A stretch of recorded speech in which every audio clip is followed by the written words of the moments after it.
మీరు ఎప్పుడైనా Japan travel చేద్దాం అనుకుంటున్నారా? జపాన్ ప్రజల లైఫ్ ఎక్స్‌పెక్టెన్సీ ఎంతో తెలుసా? జపాన్ ఇండియన్స్‌కి 50,000 జాబ్స్ ఎందుకు ఆఫర్ చేస్తుంది? ఇప్పుడే ఎందుకు చేస్తుంది? ఏ ఫీల్డ్‌లో ఎక్కువ జాబ్స్ ఉన్నాయి? Before coming in to the topic please subscribe my channel. Japan వరల్డ్‌లోనే మోస్ట్ ఏజింగ్ పాపులేషన్ ఉన్న కంట్రీ. ఎందుకంటే లేట్ మ్యారేజెస్, బర్త్ రేట్ తక్కువ, కిడ్స్ని పెంచడం బాగా ఎక్స్పెన్సివ్, అంతేకాకుండా కెరీర్ మీద ఫోకస్ ఎక్కువగా పెడతారు. ఇక్కడ యావరేజ్ లైఫ్ ఎక్స్పెక్టెన్సీ 84 ఇయర్స్. 29% పైగా 65+ ఏజ్ ఉన్న వాళ్ళు ఉన్నారు. వీళ్ళు ఎక్కువగా హెల్దీ ఫుడ్ తీసుకుంటారు, clean environment, strong health care system ఉంటుంది, ఫిట్నెస్ ఫ్రీక్ ఉంటారు. కానీ బర్త్ రేట్ మాత్రం కేవలం 1.3% మాత్రమే. ఈ దేశంలో యంగ్ పీపుల్ తగ్గిపోయారు. అంతేకాకుండా ఫారిన్ పీపుల్ కూడా చాలా తక్కువ, అంటే ఇమిగ్రేషన్కి అవకాశం ఇవ్వలేదు. కానీ ఇప్పుడు జపాన్ ఇండియన్స్కి నెంబర్ ఆఫ్ జాబ్స్ ఓపెన్ చేసింది. అంతేకాకుండా ఇండియన్ బిజినెస్ ఓనర్స్ కూడా జపాన్ కంపెనీస్కి గూడ్స్ సర్వీస్ చేయడానికి అప్లై చేసుకోవచ్చు.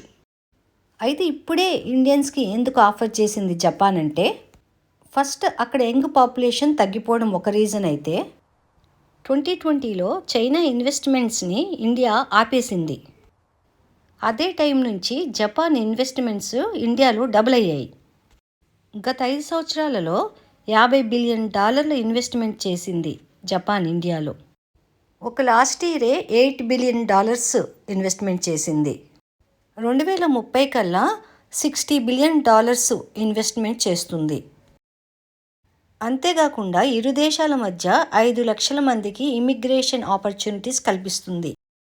ఇప్పుడు ఇమీడియట్గా 50,000 స్కిల్డ్ వర్కర్స్కి, ఇండియన్స్కి జాబ్ ఆఫర్స్ చేస్తుంది. జపాన్లో ఉన్న పెద్ద కంపెనీస్ అయిన Fujitsu, NEC, NIT companies job offers మన ఇండియన్స్కి, స్కిల్డ్ టాలెంటెడ్ ఇంజనీరింగ్ వాళ్ళకి ఎక్కువగా జాబ్స్ ఆఫర్ చేస్తుంది. అయితే ఒక ఐటీలోనే కాకుండా వేరే సెక్టర్స్లో కూడా జాబ్స్ ఉన్నాయి. Manufacturing side, health care, logistics, even ఎడ్యుకేషన్లో కూడా చాలా ఎక్కువ జాబ్స్ ఉన్నాయి. అయితే ఈ జాబ్స్ని ఎలా ఫైండ్ అవుట్ చేయాలంటే నెంబర్ ఆఫ్ పోర్టల్స్ ఉన్నాయి. Daijob portal, Tokyo dev, Japan dev, gaijin pot లాంటివి సెర్చ్ చేయండి. అయితే జపాన్ లాంగ్వేజ్ ప్రొఫిషియన్సీ టెస్ట్ కూడా అవసరమే దీనికి. అయితే దీనికోసం ఒక ప్రత్యేకంగా ఒక ఇన్స్టిట్యూట్ కూడా ఉంది, INPACT అని. ఇందులో రిజిస్టర్ అయ్యి సర్టిఫికేషన్ చేయాలి. ఇక్కడ జపాన్ రెజ్యూమ్ కూడా ఫాలో కావాలి, రైర్ కిషో అని. ఫోటో అప్లోడ్ చేయాల్సి ఉంటుంది. ఇండియన్ బిజినెస్ ఓనర్స్కి జెట్రో ఆఫీస్ అని ఉంటుంది, Japan trade promotion organisation offices. వీళ్ళకి పోర్టల్ కూడా ఉంటుంది, జెట్రో పోర్టల్ అని. మీరు కనుక అందులో రిజిస్టర్ అయితే జపనీస్ కంపెనీస్కి ఇండియన్ వెండర్స్ కావాలనుకుంటే మీ నేమ్ అక్కడ కనిపిస్తుంది. ప్రస్తుతం జాబ్స్ లే ఆఫ్ అవుతున్న టైంలో ఇది మన ఇండియన్స్కి మంచి అవకాశం.